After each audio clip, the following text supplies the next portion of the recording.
Welcome, everyone, to our History of Easter quiz. Back today with us is Mark from Archaeo Soup. He was here last year, and we did do a little bit of an Easter quiz last year, but this one is the Hmm. giant Easter Redux. We're going to talk about a few different things. Uh, Okay. and Mark, what is your scoreboard for today? Well, I've just gone classic actually. I've just gone Franklinator soup. So it's I am the simple as Franklin that. Ator, I see. Franklinator, yes. Yeah, well, I couldn't fit it. Well, actually, I could have fitted it in. Actually, I could have. No, it's I it's just great the way didn't. it is. But what Mark Mm. is back because he had questions about Easter bonnets, and for those who are only listening and can't watch, I am wearing the glorious Easter bonnet from Universal, which is Yeah. the Jurassic Park sparkly pink dinosaur eating Just go, the back "Arr!" the Yeah. back of my head. And Mark, what is your Easter bonnet? Which is so lovely. Well, it's there's a short story behind it. I Okay, went go to ahead. to a shop around the corner and Hmm. saw a felt bucket for collecting Easter eggs, presumably an Easter egg hunt. The bucket was broken, this felt bucket, and I went to the till and said, "Can I buy this bucket, please?" And the man, who was a bodybuilder covered in Hmm. tattoos, he said, this bucket is broken. Like, do you want a refund or a discount?" I was like, "No, it's fine," because the handle wasn't really connected. I've used the handle as like the strap around the back of my head, Hmm. and the bucket itself is a whole load of felt carrots. So it's become like a carrot crown It's amazing. with emblazoned with Easter egg uh, jewels or ermine, I guess you could say. But yeah, I had no. I did because you said, "Is your bonnet ready?" yesterday, and I was like, "Yeah, sure, yeah, I've got something. Yeah, it'd be fine. Yeah, Well, yeah, you said I'll put something together. yeah. I thought I knew I'll you get would. something." Yeah, and I ran out today and went, "Oh my God!" And they went, "Oh, that's perfect." So hence the carrot crown. Yeah. It's fantastic. It's way better than what I have. But Mark, so too, do you know where Easter bonnets come from? Or can you guess? What do you think? Uh, I can only presume that it is connected with the. If you say Druids, I'm gonna kill you. Actually, no. My first thought was something along those lines, but actually, no. I think what happened was the Roman soldiers who failed to stop whatever happened at the tomb, whether it was someone stealing a body or whether it was actually someone being resurrected, they were then made to march round Jerusalem wearing frilly bonnets. And of course, the Latin frillis bonnetonus. Um, and everyone learned from those bonnets, and from then on, Oh, it became a tradition. Remember the bonnets of the Easter. bonnets of Easter. Oh my God. There's a whole I've heard such nonsense, honestly. I've heard Hmm. but that's why when you say what's funny is there is one claim that they're like, oh yes, the Romans that when they embraced Christianity, they wore bonnet. There is no. Yes, you are Mark is visibly shocked, but I have heard that and it is absolutely not true. We have no Wow, evidence for that whatsoever. Oh my goodness. wow. There are the earliest evidence we have really is just the late Middle Ages, and it's people we just, our good friends Shakespeare and Samuel Pepys do talk about Hmm. having new clothes, really, not necessarily new hats, but certainly new clothes for Easter because Yeah, it's supposed to be the. Now, don't forget that really up until recent times, at least till the early modern period, it was Easter, and also we're looking at this with a very Western centric glass. yeah. And we think that things like Christmas are the most important holiday, but in Eastern Orthodox and in other parts of the world, Easter is still the most important holiday on the Christian calendar. Yes. And so when people think that everything revolves around Christmas, well, it's not really true. Mm. In medieval times, Easter was the big thing, and it was the celebration of spring and the resurrection, obviously, and renewal. Renewal is the big idea of spring. Well, and also until easy year-round access to indoor lighting that wasn't Yeah. based on burning things. It literally felt like suddenly the world's coming alive. It's brighter, it's happier. Who wouldn't want to get new clothes and Right, and we celebrate? even get the word Mm. Lent from Lenten, which is the German word for the lengthening for spring, right? So that's it's the Oh, lengthening, the long, maybe the reference to the length of the days as well. mm, So it's the lengthening of light probably. mm, And that's where we get the word Lent from. So mm, Easter bonnets uh very possibly came from just the idea of new clothes, which many people did do when obviously they went to church and the new spring was in the air and people mm, decided it was best to have new clothes to bring in luck for or just good health, prosperity for the new year. But mhm. really, the Easter bonnet, the concept of the Easter bonnet really is more of a British tradition and it was really popularized in the States. So even though Oh, Easter bonnets seem to have begun in England, in the States in 1865, there was the first Easter Sunday after the Civil War was called the Sunday of Joy, and there was a parade, and mm, everybody came out obviously in their Sunday best and their Easter best, but there isn't. The problem is that we don't really have a record of people actually wearing bonnets for Easter in mm, that uh, in that thing. So whether or not that parade or that idea that ever really happened, whether that was the mm, birth of the Easter bonnet, that one doesn't seem to be very likely. But in general, there were Easter parades that people came out for. And so people wore colorful outfits, happy outfits. mm. And then again, even there was even an Easter parade in 1933. That's very famous. So it seems to be just a tradition that came from the wearing of new clothes, and it just got more outlandish as time went. So, question the second, Mark. We talked a Uh-huh. little bit about this. When was the first Easter? Ooh, the first Easter. Now, of course, it would have to be after Columbus has gone to America because chocolate. So, oh, But Easter no, eggs weren't invented in America. no, no, no, no, no, no. So I'm thinking the first Easter formally celebrated. Let's give it a couple of hundred years. Second century Oh, very good, Mark. Very nice. Yes. AD At least the second century is really when or CE. things started to take shape. Absolutely. It started Okay. being and then obviously it was called the Paschal season after Passover or Pesach. Hmm. And then it only really started to be called Easter around the 7th or 8th century. But yes, very good. First Okay. formal celebration was around the second century. Very good. Thank you. Question the third. This is Hmm. too easy already. Hmm. Was Easter named for Ishtar? No, no, it No. was named after oysters.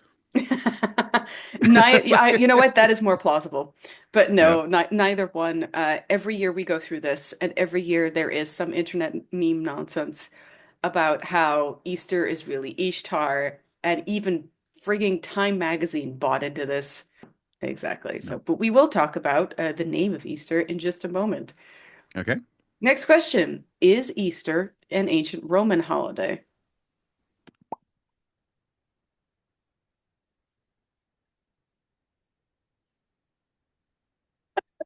But for those who can't, Mark is waffling so hard because he doesn't. Mark loves a good mealy mouth dancer because he tries to think of something ridiculous to say that is repeated by somebody on the internet. Yeah. I'm gonna say it's just not. No. No. No, there's a lot of this. Same thing when Yeah. we talk about Christmas and Saturnalia, you'll hear many people say, "Oh, Christmas is really sad." No, they are actually No. not the same holiday. Saturnalia was December 17th, and it was celebrated in tandem with Christmas all the way up until the fourth Mm, century. And so it's the same thing with Easter. It is not a mm, Roman holiday. There is a Roman holiday called Floralia, which is the festival to honor the goddess Flora. But that was held very specifically on the 27th of April and during mm, the Republican era. And then again, it was changed based on the calendar. mm, That's it. There were games dedicated to Flora, which lasted for about 6 days. And yes, there were goats and hares that were part of that are mentioned. Ovid mentions goats and hares as part of the celebration, but these animals were not. There was no sacrifice. There was no worship. They're just mentioned as part of as a thing that is fertile during the season, Mm, and that's about it. So mm. no, there is no Roman antecedent No, for this holiday. no, just to touch on that somewhat seriously for a second, if I may. Um, this idea of coincidental holidays being necessarily connected. There's a modern instance of this that which I have only recently become fully aware of, but it's an important example as to why it's important not to just go, oh, these things look the same to me, especially with the time distance, and therefore they Hmm. must be the same. And that is with someone I follow on TikTok, the Rebel Rabbi. She's been talking a lot lately about the Seder and how people from parts of the US. I don't think she's too specific deliberately. Try to literally do that ritual as a sort of a more authentic version of the Last Supper leading into Easter. And But was the Jesus's Last Supper a Pesach supper? that no, I mean not certainly not in terms of how it's presented. I mean it's described, and even today often um, lots of modern Christians will talk about how essentially it was a reconfigured Passover uh, We'll get to celebration. that in a moment. We'll get Yeah, to that yeah, in a yeah, moment. yeah. But the crucial point is that the willy-nilly crisscrossing of things that look similar can actually have some very, in this instance, very current, unfortunate, um, and if not downright offensive to some people, connotations. And but also just for the sake of understanding, it's important to consciously keep these things separate so that in the future people don't just take it as writ. Oh yeah, it's the same thing. Or as you say, Roman holidays are the same as Christian holidays. No, not necessarily. You need to. No, This for is none part of of the them reason why. really. But No, guess who said they were, Mark? I made a GIF about this. You did. The Victorians. Yes. This is the No, only but reason really why people think most of these things, not all, but most of these things are mm, direct or that they're synchronized because Victorians said so. yeah. And we have a lot of we're going to get into this in a moment, but of course, a lot of the things that we have to blame Easter for are blamed on one specific person who unfortunately got a lot of things mixed up with regard to Germanic mythology. Hmm, And hmm. let's go on to the next question then. So Yeah, preaching over. when exactly is Easter? Oh. Bugger. It's based on the moon, isn't it? It's a lunar Yes. calendrical thing. That's why it moves around. This year it's Solar quite a lunar late calendar thing. Easter. Yeah, Yeah, exactly. So yeah. it's celebrated on the first Sunday. Now, again, we're talking Western centric here. Hmm. Celebrated on the first Sunday after the first full moon of the spring equinox. Yes. Uh, Knowing when this happens really requires a knowledge of the lunar calendar in relation to the solar year that we keep. Hmm. And obviously keeping with both Julian and Gregorian calendars in mind, because as we said, one is Western centric and one is Eastern centric, right? So if you're wondering why the lunar calendar matters to a Christian holiday, the date has to keep in step with Passover, but it can't be on Passover, but it has to keep in step with No. Passover Mm. in order Mm. according to the story, right? And so Passover goes with the lunar calendar. Hmm. And since Christians believe that Jesus was crucified and resurrected around that time, it was really like the First Council of Nicaea in 325 AD that came up with this idea Mm. and established the universal observance of Easter. But Hmm. even with everyone calculating the date of Easter in the same way, not everyone came up with the same day, right? So, as we said, Western and Eastern Orthodox traditions are different, and Hmm. even Irish and Roman Christianity were celebrated completely differently until Yeah. what happened in England, Mark? How did The they Whitby reconcile the di Synod. Yes, 10 Yes. points, Mark. Amazing. Oh, What to year was 10 it? points. What year was it? Do you Oh, remember? oh, goodness me. Oh, crap. -9 points. The I sign on can't it would remember be what year it was was. in I remember. Sorry. 666, say 664 AD. Oh, so Yeah. close. Okay. Yeah, exactly. And that had to do with husband and wife celebrating at different times. One was like, "Oh, Lent's over." The other one said, "No, it's not." And so then they Mm, decided to just reconcile the differences, yeah. and Yeah. that was that. Yeah. Next question, Well, Mark. so Yeah. we should be clear, husband and wife who happen to be royalty. Yes. It wasn't just Bob and Yes. Jane. Like, Yes, it hey, was. Vicar, we got a problem here. My wife, look at her. She's eating chocolate already. Yeah, sorry. I love how she's immediately from Yorkshire and eating chocolate, which didn't Yeah, exist yeah, it didn't exist at the in time. Europe in 664 What's that AD. brown stuff? Well, I'll tell you not. It's not. Yeah, anyway, you gotta go on. Not chocolate. It's not been invented yet. Filthy bear. Um, Yeah, they had no idea what that was no. yet. Was Easter originally a pagan holiday? Well, no. I mean, by No, definition, no. no, Yeah, no. no, because it was already based around a Jewish holiday, which is the holiday of Yeah. Passover or Pesach, which is where we get the title of the Paschal season from. That's where Mm, it comes from. mm. According, Now here's Mhm. something though. Sorry, for Romans, it would have been a pagan holiday. There is that question, and Ah, we do. yeah. So here we, as your friend the Rebel Rabbi, I'm sure has talked about, uh, is is uh, is Pesach considered to be a pagan holiday? Jews Mm, would say no, mm, because that concept really, when we talk about something being pagan, we talk about something very specifically mm. being pre-Christian European, Yeah, yeah. and so therefore Passover really can't be. Because it's a Middle Eastern holiday in that respect.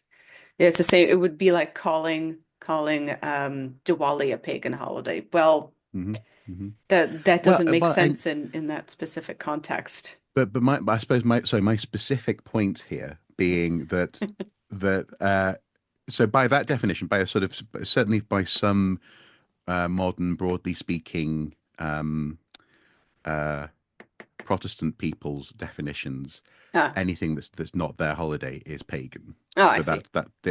but the thing I was talking about though, specifically was the original use of paganism to talk about countryside folk, weird religions Yes, off in the yes, so yes. so in that sense, to Romans back in day, they would be talking about The Pargus, the all this stuff as Pargus, yeah, being pagan. exactly. Yeah, yeah.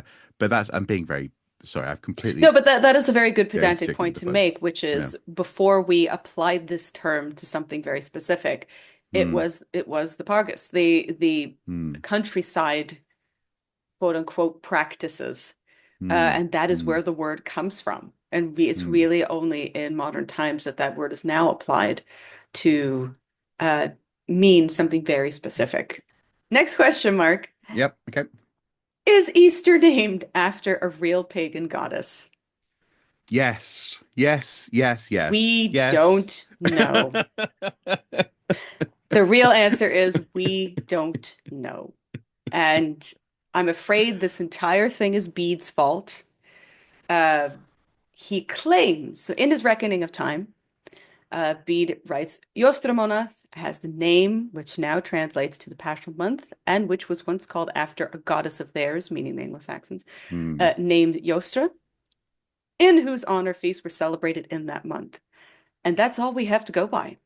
We mm, have no idea if Bede was right because archaeologically speaking, there has been no evidence, no worship, nothing.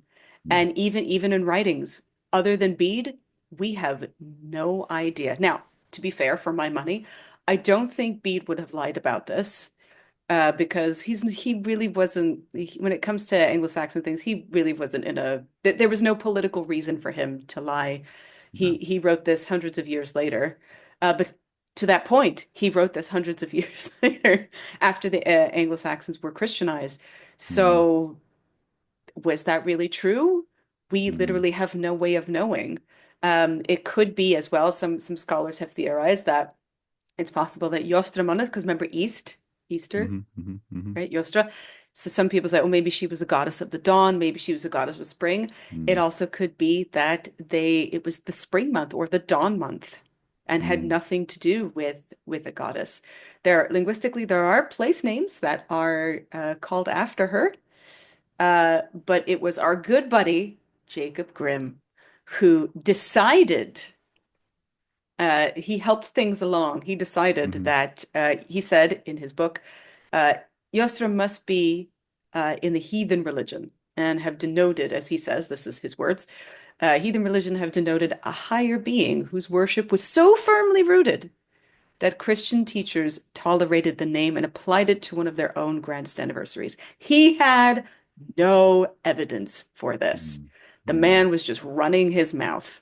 And mm that's it. And that's the only reason anybody even thinks that Yostra was a goddess and that it used to be a holiday. And in fact, we have no evidence of worship. Forget about mm. Yostra, of anything around the spring equinox for ancient Germans at all. No. So here's a Victorian saying Victorian things with Victorian amounts of evidence. Well, on a positive note, because it sounds like you're less likely to slap him than I thought you were going to be. If you ever do come over for a visit, we'll go and see Bede's grave. It's in Durham Cathedral. I used to visit it quite a lot when I was a student there. Is he It's really quite there? nice. Yeah, yeah, yeah. He's in the tomb there. Yeah. Um, it's I'm interesting. just I gonna stand once there and thought. go, "Oh, you damn bugger."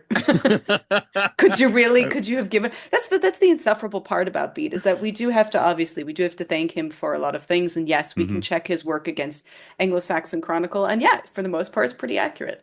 But the most insufferable thing is things like this, where you're like, could you have given us just a little bit more. a Yeah, little bit more? Could you any evidence, any yeah, history? Could you have told us about any customs?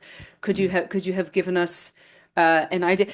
He does the same thing with so for example, whenever you hear people say, "Oh, Odin is really Santa Claus," you know immediately that person is dumb and has never read The Reckoning of Time because Bede tells us that Anglo-Saxons did not celebrate Christmas, Mm, that they celebrated Modernit or Mother's Night mm, or mm, Night of Mothers, depending on how you want to translate that. But again, what does it mean, man? What does it mm, mean? mm, Give us mm, something, anything. Could you tell mm. us who the mother was? What did they do on that night? What happened? Nothing. He is so insufferable sometimes. Like really, it's But just then so again, annoying. a lot of ancient historians had a very similar problem. They didn't think they had to Yes. elaborate on things that were blatantly obvious to them in that Yeah. sense. Um, Speaking yeah. of the obvious, Mark, Uh-huh. if Easter is named after Yostra, maybe, hmm what is Ostara?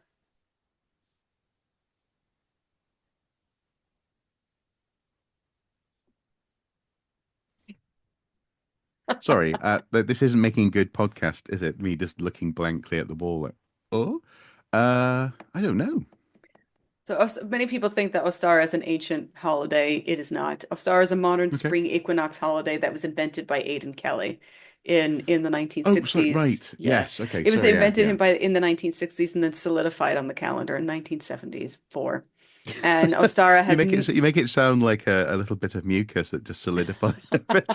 But th this is a problem in a lot of modern neo-pagan, especially American circles, because people think that Ostara is an ancient holiday and that it has to do with rabbits and eggs. Right. It is not, and it was very clearly invented. And when Aidan Kelly is still alive, and he hmm even talks about this on his blog about why they invented this holiday and why it was named this. So yes, they did name it after the possible goddess, absolutely. hmm hmm But he said that they had when they wanted to fill out the wheel of the year in making nice holidays for neo-pagans to celebrate, they had the equinoxes and they're like, we don't know what to call these.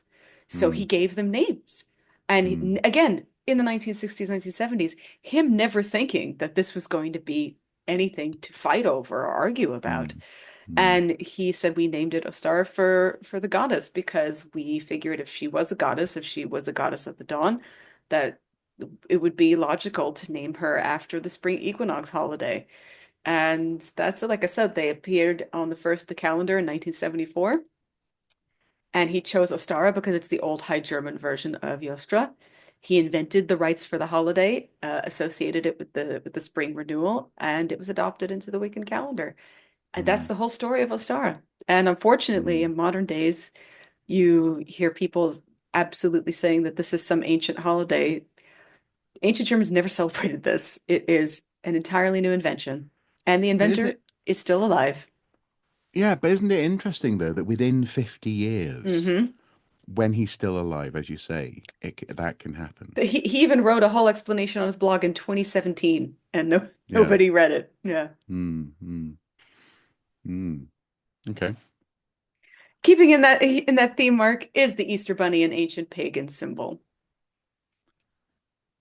No. No. There is no No. ancient link whatsoever in any way regarding hares, rabbits, other lagomorphs. Nothing. There is no mention of rabbits or hares in conjunction with Easter really until the medieval period. And this Mm, came from really the association with the Virgin Mary. mm, And Tinder's rabbits, as you know, the triple mm-hmm, rabbits. mm-hmm, You'll see them on churches. The motif of the triple hare became popular in medieval churches and especially in France, Germany, and the UK. mm-hmm. And nobody thought that these motifs or Easter hares had anything to do with Easter Yostra until our good buddy Jacob Grimm said so. Yep. Yeah. A Victorian saying Victorian things It's always the Victorians, man. without It's always the any Victorians. evidence whatsoever, as a good Victorian does. Yep. Yeah, but he had no idea where the Easter Bunny came from, and simply supposed it must have belonged to an ancient goddess. And he, like I said, that this idea was taken up by contemporaries to create new German folk tales. Stories about Jostra and hares were invented mostly in the late Victorian period, and not one of them is based on an ancient actual source. Much of the Easter Bunny folklore that we know about today does come from Germany, though. And Mm. the earliest reference, though, to an egg-laying bunny is in 1572.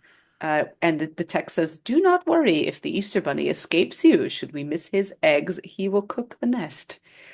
Oh, Yep. I don't know what crack they that's were grim. smoking, but apparently it was really Yeah. good. Yeah. Rabbits have been Uh, associated with Easter at least since the 17th century. So hmm. I I have suppose no. two thoughts there. First of all, um, it makes more sense, doesn't it? I think to have an Easter platypus. Oh, yes, absolutely. It That makes would so make much more far much sense. more Or an sense. Yeah, yeah, echidna. yeah. Oh, yeah, yeah, yeah. That'd be cool. Or an Easter snake, but then again, snake has negative So biblical you say that, connotations. Mark, but I just want Yeah. to point something out that again, this is a very Western-centric idea of the Easter Bunny being pagan because Mm, not all countries have the Easter Bunny. no. And that's that not all regions have the same mascot. So for example, Mm, in Sweden and Finland, it's the Easter witches, it's the Påskahäxan who come around mm, mm, and gather up sweets so that it's kind of like a little bit of a trick-or-treating for them. mm, In mm, Switzerland, it's the cuckoo. It's a bird mm. who comes and Yeah, lays eggs. And in yeah. other parts of Germany, there's an Easter fox. So not even in every region of Germany is there a bunny who comes for Easter. What does the fox say in German? Mm, spooky. Schnell! So, but my second thought though was, do you think a lot of this sort of pining for an ancient, particularly ancient British goddess, um, comes from a sort of desire to have a mirror with the classical world? So when you look at, say, Rhiannon or Blodeuwedd on one of the stamps that are But sent. is Rhiannon? No, but that's my point. That's precisely my point. Is that I've never read these characters, those both of those characters, obviously coming from the Mabinogi, as being goddesses. You know, they have heightened magical lives. One of Yes. them is literally born of magicians and is flower faced, whatever that literally means. But there seems to be a desire, as you say, very much a Victorian thing as well, desire to sort of create these goddesses. And I wonder if that comes from the tradition of studying, because for a long time in Western universities, it was classics and divinity that you studied at university. Right. So I wonder if people were seeking to sort of say, well, you know, we have goddesses as well, you know, kind of thing, when they were learning about these huge female aspects of the divine that were coming out of Greece and You're Rome, not wrong, perhaps. Hmm. because so I will give you. So Professor Ronald Hutton recently did a talk about the horned god and where does this aspect of a modern male European god figure come from? Hmm. And he has a whole dissertation on it, and he talks about how it's really the Victorian love for Pan, and exactly as you say, that pining for a classical world of Hmm. people going back to Greek and Roman classics, and so they picked Pan as this goddess, this god of carefreeness, of Hmm. representing the wild. Hmm. And so people like Margaret Murray There are so many attached. people who make you so angry. Oh, she is one of those. Her and Lady She's Raglan, I on the just want list. to Yeah. dump down a well. So, Margaret Murray, though, took hold of Pan and decided, Hmm. again, she back translated him on everything from Herne the Hunter, who was invented by Shakespeare. He was not Hmm. never a god. Shakespeare made him up. And all of these other characters throughout history, and Hmm. Cernunnos, who's obviously Hmm. a big Celtic figure, Hmm. big Celtic god figure that had the horns on. And so she just decided that Pan was a different translation of Cernunnos and that there was some kind of ancient male god who had horns and but no, the two gods have nothing to do with each other. They were not even from the same region. They didn't represent the Hmm. same aspects. But it is this kind of thing where people uh, see a thing and they grab it and they go, "Oh, does that equate to anything in our culture?" And immediately Hmm. they want to be able to say that it's the same thing when it's not. Hmm. Two things can be separately independent, can be independent of each other and grow up out of the same and then look the same, but have nothing to Hmm. do with each other at all. Hmm. And so there is a wonderful, I recommend you listen to his wonderful talk at Gresham College about that, because he Hmm. goes into the exact aspects of why this happens and what it meant to people, especially to Victorians who were writing romantics at the time Hmm. and were doing things like hymn to Pan. Pan also being this figure of homosexuality, of allowing homosexuality. Hmm. And so there was this aspect of let's cling to the old ways because they were more carefree. And so Hmm. people take that idea and they screw. It's the same thing. You and I talk about our good friend, the Green Man, all the time. And Hmm. so recently in a talk, somebody asked Professor Houghton about the Green Man, and so he said, no, he's not. He was invented in 1939 by Lady Raglan. He was Hmm. never an ancient figure.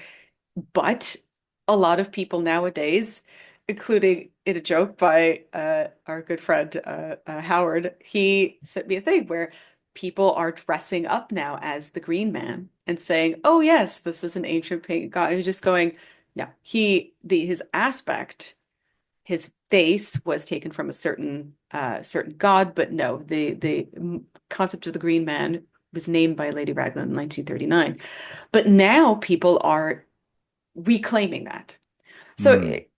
it's the same thing. It's the same thing with, I think, all of these ideas of Easter being a pagan thing, where people absolutely want it to be that, and so they try to reclaim it. But Hmm. really, and as we always say, there's nothing wrong with making a new tradition. New No. traditions are made all the time.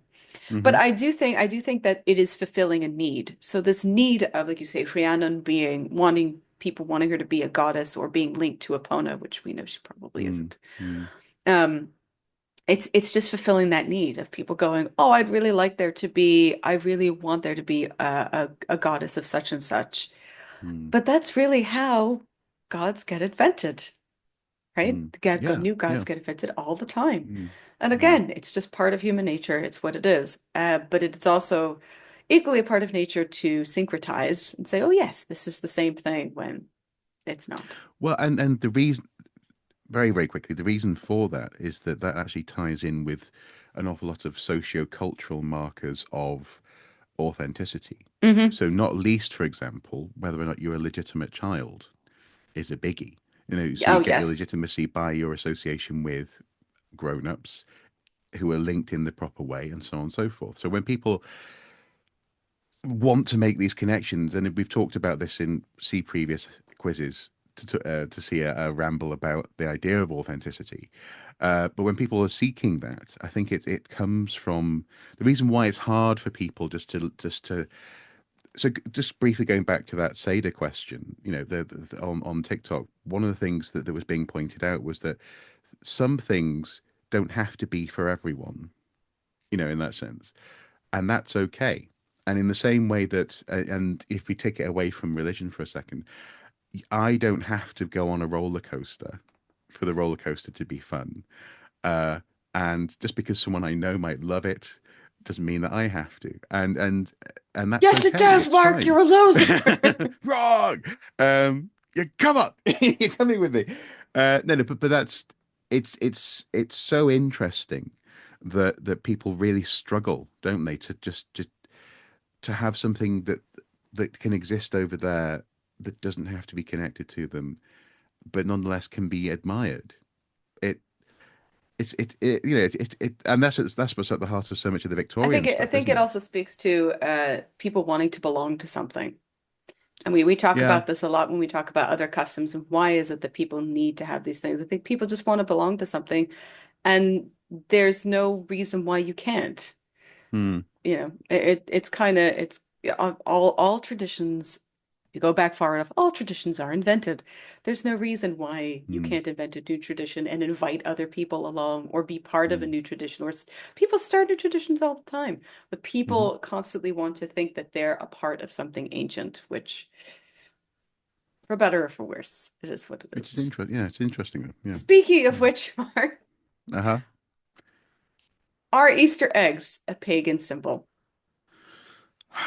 No. No. No. Do you know But why Easter eggs, though, are for d- Easter?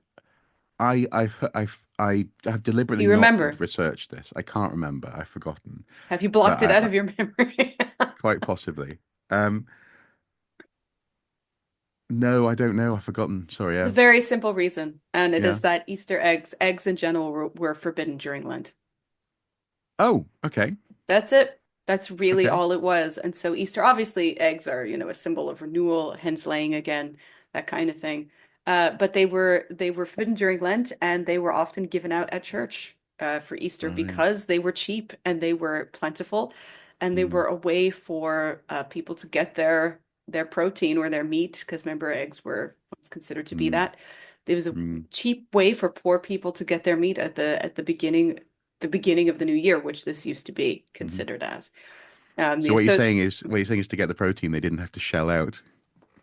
oh God, that's so bad, that one, Mark. That's so bad.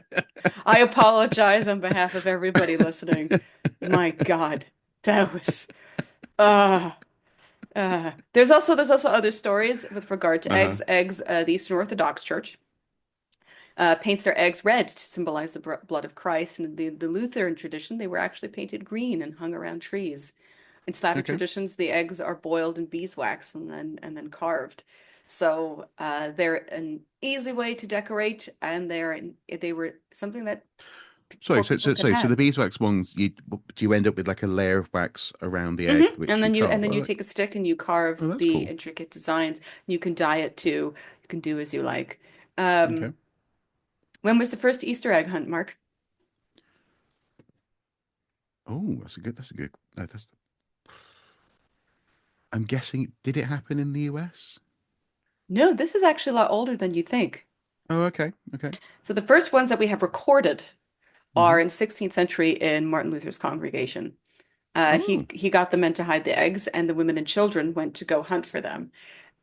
And legends Mm. between Easter egg hunts and hares have flourished ever since. And in 1682, it was George Frank von Frackenau who wrote about Osterhaz, the Mm-hmm. Easter bunny, Mm-hmm. uh, who laid eggs in gardens for children to find.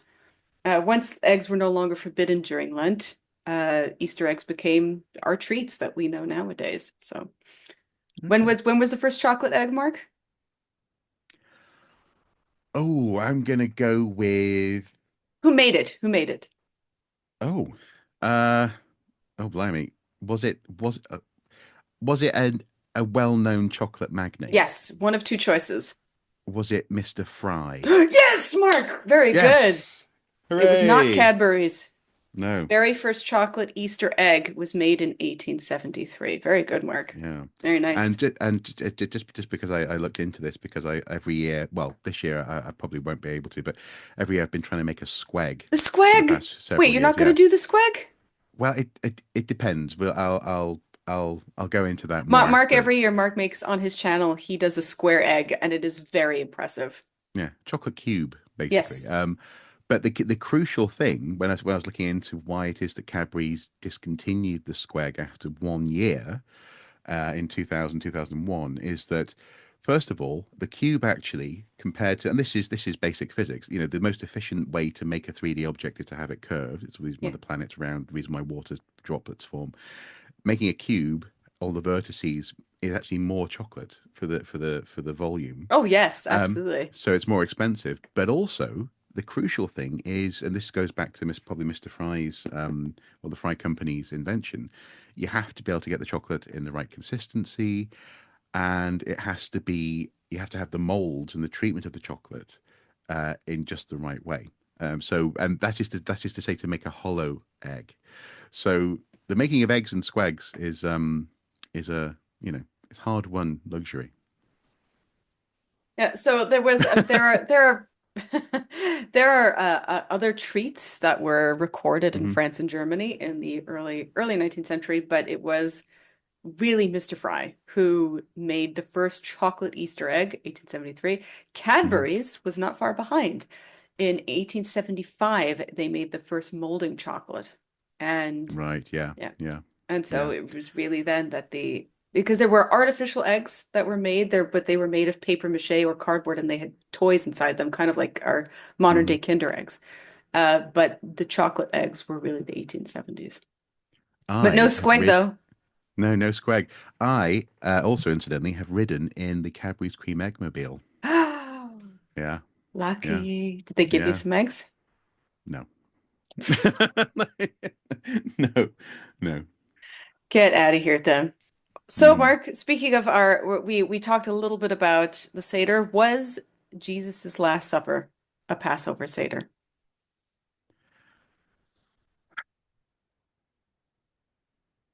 I don't think there's an answer here that's not going to annoy someone.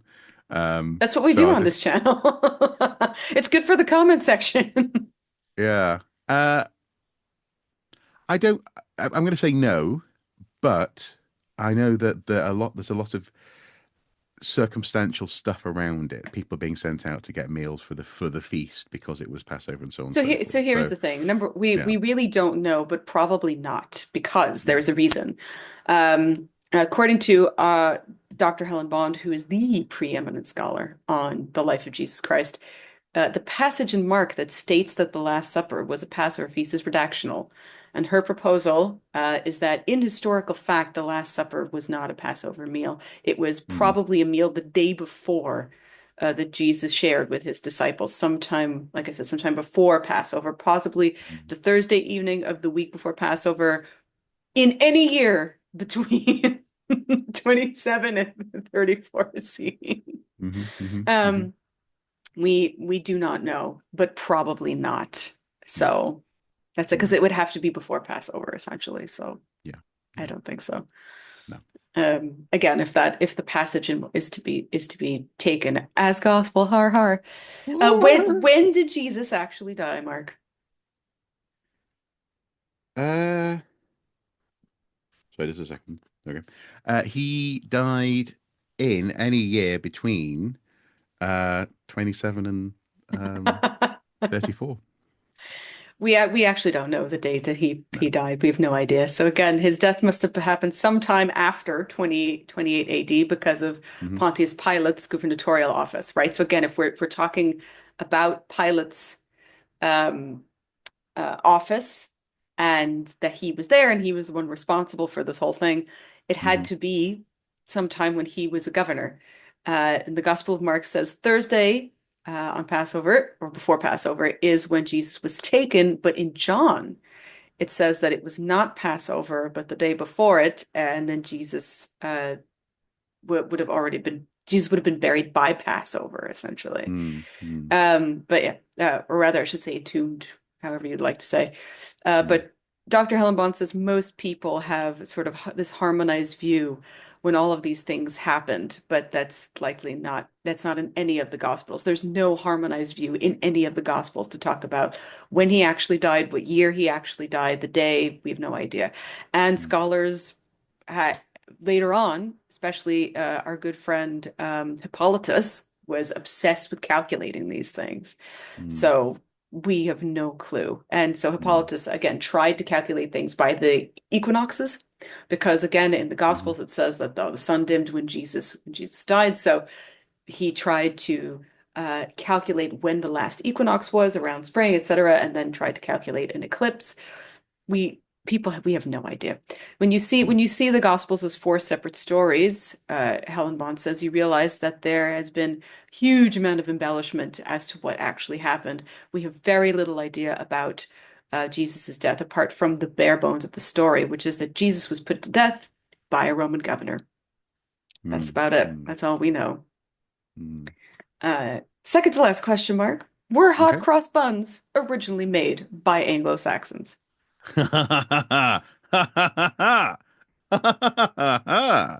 Oh, hee, hee, hee. Ha, ha, ha, ha. Great question. No, no, they No. weren't. Absolutely not.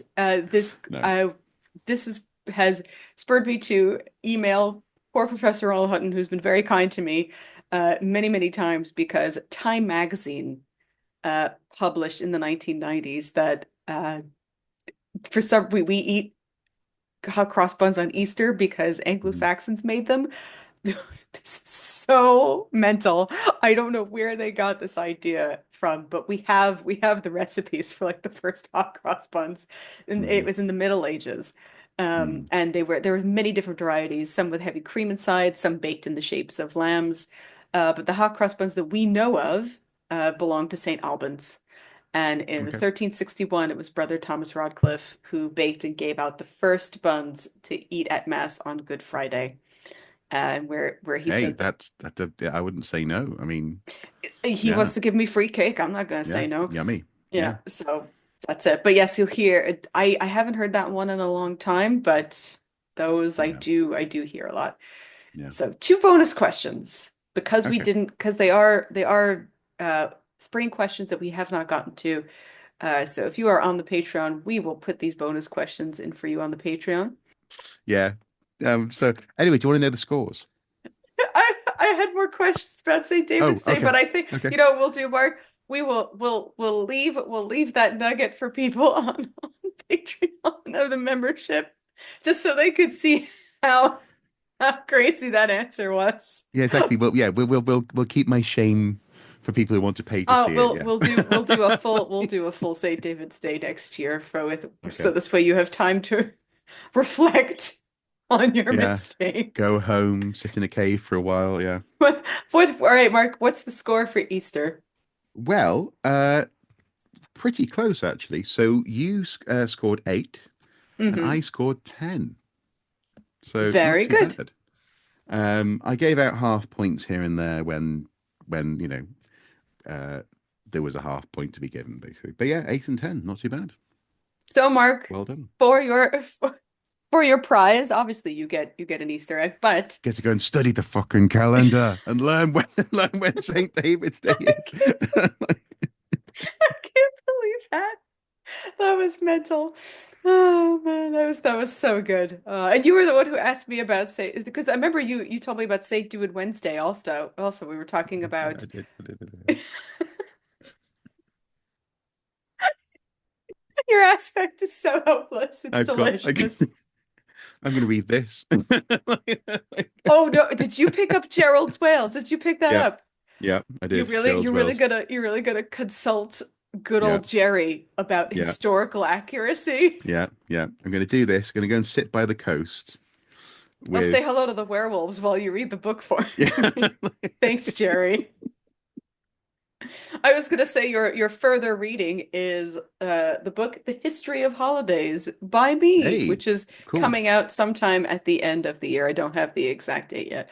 So if you're Okay. interested in learning about when exactly holidays are celebrated, Mark.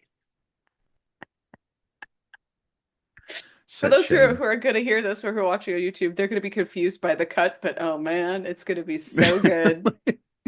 Yeah, something happened, and now I'm less of a person. And it wasn't, I didn't even do it. It wasn't even me.